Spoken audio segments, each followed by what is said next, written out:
ဆရာဝန်တွေကလူနာတွေကိုကျန်းမာရေးကောင်းစေချင်တာလားယောဂဖြစ်စေချင်တာလားโอเคဒါတွေကရိုးရိုးရှင်းရှင်းလေးပဲမယ်သူမေးချင်တဲ့မေးခွန်းရဲ့အဓိပ္ပာယ်ကိုကျွန်တော်နားလည်ဘာဖြစ်လို့လဲဆိုတော့ခုခေတ်ဆရာဝန်တချို့ပါဒီစီးပွားရေးတအားဆန်လာတာကိုတွေ့တယ်စီးပွားဆန်တယ်ဆိုတာဘာလဲဆိုတော့ဥပမာလူနာကပတ်စံသိမ့်မတက်နိုင်ပေမဲ့မဆိုင်တဲ့ဆေးတွေကိုပေးမိတာသူ့ရဲ့ပစ္စည်းရောင်းချင်တာနဲ့မဆိုင်တဲ့ဆေးတွေကိုများများပေးရတော့လူနာပတ်စံအများကြီးကုန်သွားတယ်ဒါပေမဲ့လူနာဘက်ကြတော့ဒီဆေးမှာဒီဆေးကသူ့ယောဂအတွက်အရန်ကောင်းတယ်ဆိုပြီးတော့ထင်သွားမိရဆိုရင်ဒါဆရာဝန်ကစီးပွားရေးတောင်းညံ့တယ်စီးပွားရေးရှာရဲ့အချိန်မှာဆရာဝန်အသစ်နည်းနည်းလေးသွားထ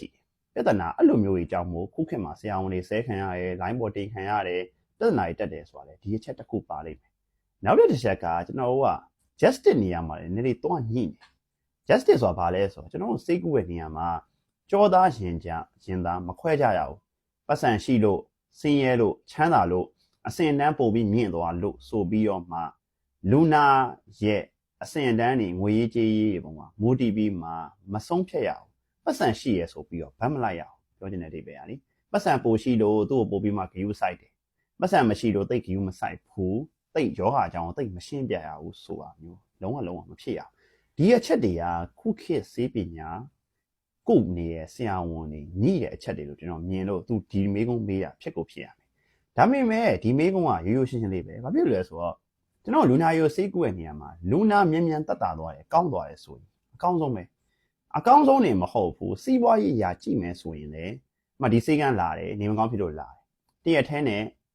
အဖျားပျောက်သွားတယ်ယောဂပျောက်သွားတယ်ဆိုရင်ဒီဆရာဝန်နာမည်တက်မှာပဲလေဘာဖြစ်လဲဆိုတော့လူနာလာတာဟိုကသူကျန်းမာရေးပြဿနာကြောက်မှုလာတာဆရာဝန်ကအဲ့အကိုမြန်ဖြည့်ရှင်းပေးနိုင်လ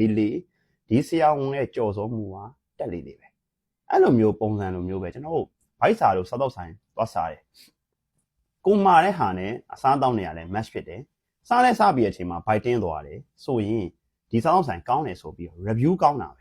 ပြောရရင် service ပေးရဲ့လုပ်ငန်းတစ်ခုထဲမှာကျွန်တော်တို့စိတ်ကူးရဲ့လောက်ကလည်းပါတဲ့အတွက်ဒီလူနာရဲ့ပြဿနာရဲ့ customer ရဲ့ပြဿနာကိုကျွန်တော်တို့ဖြေရှင်းပေးနိုင်လေကျွန်တော်တို့ပဲဂုံသတင်းကြော်စောလေနာမည်ကြီးလေပဲရှင်းလေးပဲဒါဟိုဆရာဝန်ဖြစ်လို့လူနာတွေနေမကောင်းဖြစ်မှာဆရာဝန်ကြိုက်တယ်ဆိုတာမျိုးလုံးဝမရှိရတဲ့အကြောင်းရင်းရတယ်ရှင်းလေးပဲဘာဖြစ်လဲဆိုတော့တတဝါလီကျွန်တော်တို့တွေကစက်ရုပ်လည်းမဟုတ်ဘူးစက်ရုပ်ဆိုရင်စက်ပစ္စည်းဆိုရင်တောင်မှအချိန်တန်ရင်ကျွန်တော်တို့ကစွေးလာတယ်9နှစ်တစ်ခါ maintenance ဝင်ရတာ6နှစ်တစ်ခါ maintenance ဝင်ရတာတွေတောင်ရှိသေးရပဲကျွန်တော်တို့တက်ရှိဆိုတဲ့အမျိုးမျိုးကယောဂတစ်ခုမှတစ်ခုကဝင်ကြရမှာပဲလေဒါကယောဂဖြစ်မှဆရာဝန်တွေပြောတာမျိုးယောဂပျောက်နေရင်ဆရာဝန်တွေလူတွေကုန်ကျမ်းမာညာပဲထိုင်ပြီးတော့စိတ်ညစ်နေတဲ့ဆရာဝန်ဆိုတာရှိစရာအကြောင်းမရှိဘူးရှိလဲရှိမှာမဟုတ်ဘာဖြစ်လို့လဲဆိုတော့နေမကောင်းတဲ့သူဆိုတာအမြဲတမ်းရှိရပဲဒါကိုသွားပြီးတော့မှဒီလူနာတွေနေမကောင်းဖြစ်ပါစေဆိုပြီးတော့မှစဉ်းစားနေတဲ့ဆရာဝန်တော့ရှိမှာမဟုတ်ဘူးဒါပေမဲ့ခုခေတ်ဆရာဝန်တွေကိုလူနာတွေဘက်ကဒီလိုမျိုးအမြင်တွေမြင်ရတဲ့အကြောင်းကြီးကကျွန်တော်ခုနကတော့ပြောခဲ့သလိုမျိုးပဲကြောသားရင်ကြားခွဲခြားတဲ့ပြဿနာတွေရဲ့လူနာရဲ့ငွေရေးကြေးအခြေအနေကိုတေချာမလိလာပဲနဲ့ကိုယ့်ရဲ့စီးပွားရေးကိုရှေ့တန်းတင်ရင်လည်းဆရာဝန်တွေဆဲခံရတာနောက်တစ်ခုကဗရန်ဝတာကုလို့ပေါ့ဗျာဒါကတော့ဆရာဝန်စမဖတ်ဖို့လို့ယူဆတယ်တို့ဆရာဝန်တွေလည်းဒီပညာသင်ယူမှု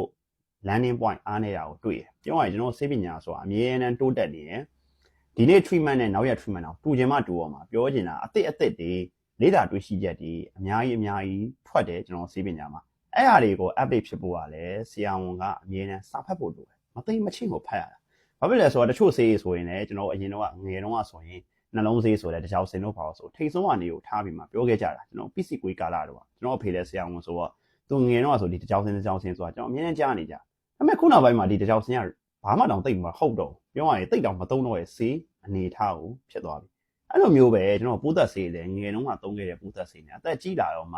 ပြောင်းလဲလာတဲ့ပိုးသက်ဆေးတစ်ခုနဲ့တစ်ခုမတူတော့ဘူးယောဂတွေကလည်းမျိုးစုံပြောင်းလဲလာပြီးစေရင်ပါတာတွေရောတခြားကိုယ်လုံးအသက်တွေထွက်လာတာရောစေပညာဆိုတာအမြင်ပြောင်းလဲနေတာအဲ့အောင်မှာကိုက trend နဲ့အညီလိုက်ပြီးတော့မှမလေ့လာနိုင်ဘူးဆိုရင